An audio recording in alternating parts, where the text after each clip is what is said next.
let's have a cup of tea.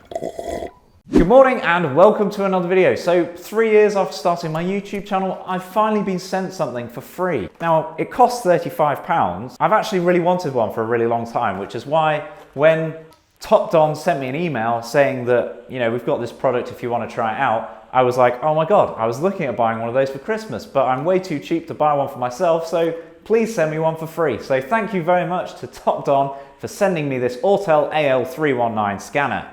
Now, Top Don have their own scanners, they manufacture their own scanners, but they also retail other scanners and they sell them on Amazon and on their own website across the US, the UK and China. This one says on the back that it says it works on most 1996 and newer vehicles. It says that because America adopted the OBD 2 port in 1996 and then everyone in Europe pretty much caught on by 2000. So this is an OBD reader that will work on anything that's been kind of made in the last 25 years. And you can read your VIN and stuff like this. So if you're going to buy a car and you want to check that the VIN matches what's on the computer, then you could also use one of these. Now, they do loads of different types of these, and ones that are becoming quite popular are the smartphone like dongles, and you plug the dongle in and it reads it. But a lot of those, sometimes you have to like pay for an app, and I can't chuck my smartphone in my toolbox and get it oily and greasy. So I prefer ones like this because they do a specific function in the toolbox. Now, I know that's quite old school, an old school way of thinking, but I don't know. Look, I've got slippers on.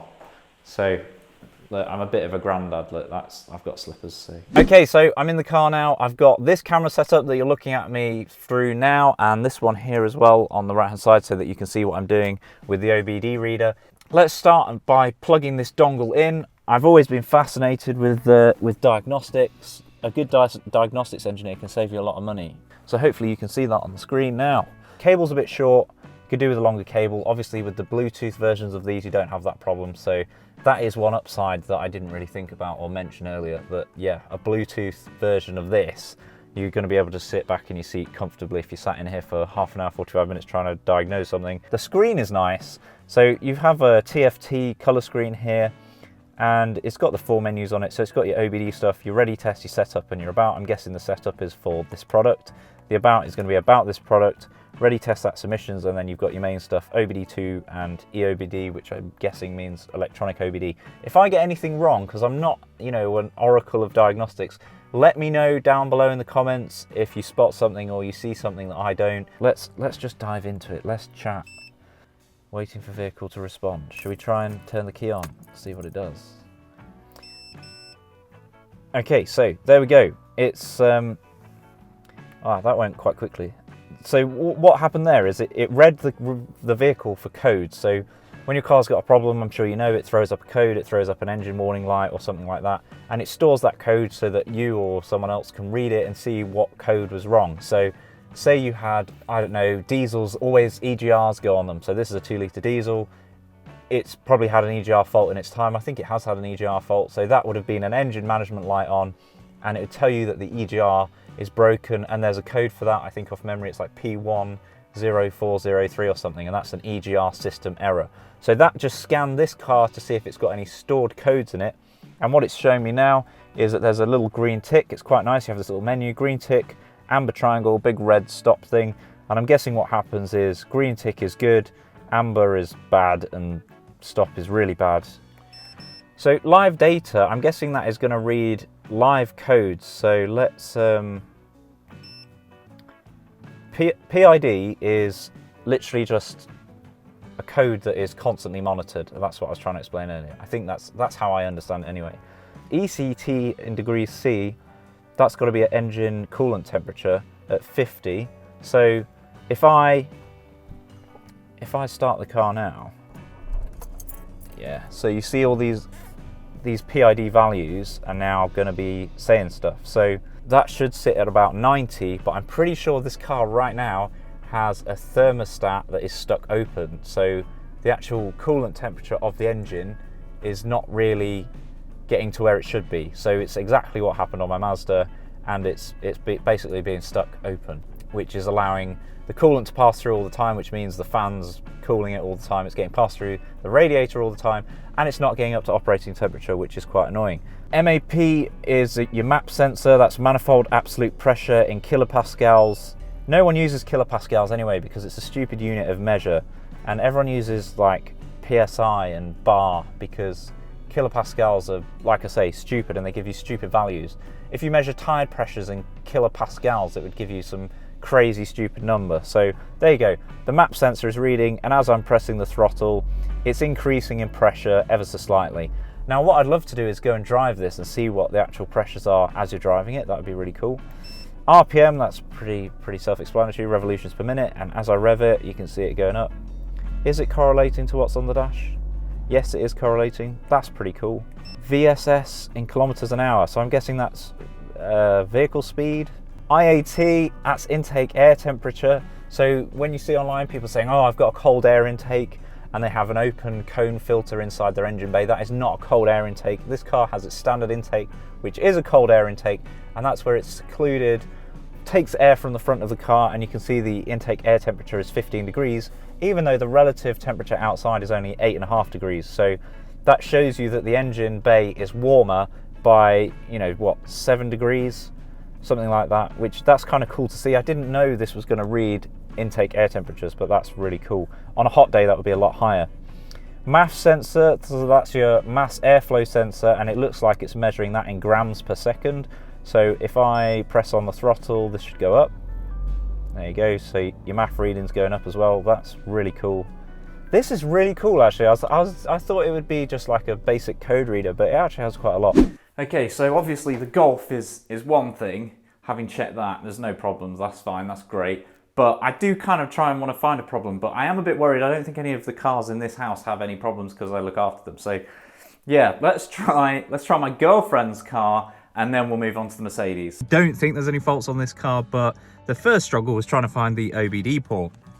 As you can see, it's in there. Look, this is a little cup holder next to the steering wheel, cup holder, cupboard, whatever you want to call it, unclips, and then it's in there, look. Who knew?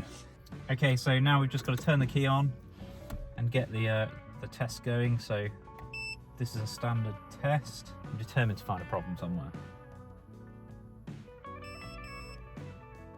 No, green tick, so we're all good. Yeah, on to the next one. Mercedes next.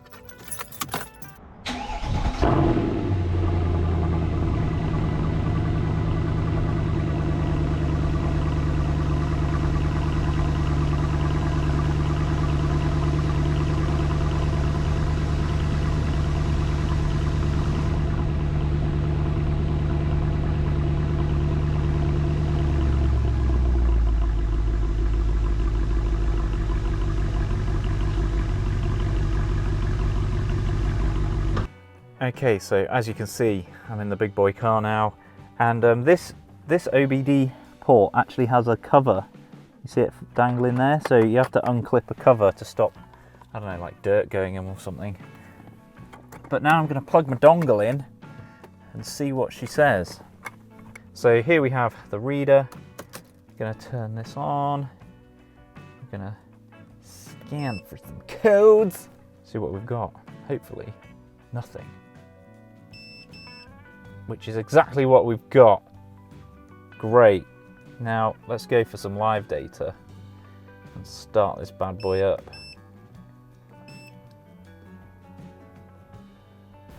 Because I'm interested to see some differences. Have to actually start it. Would be good. Here we go. I'll film the screen because it might be quite interesting.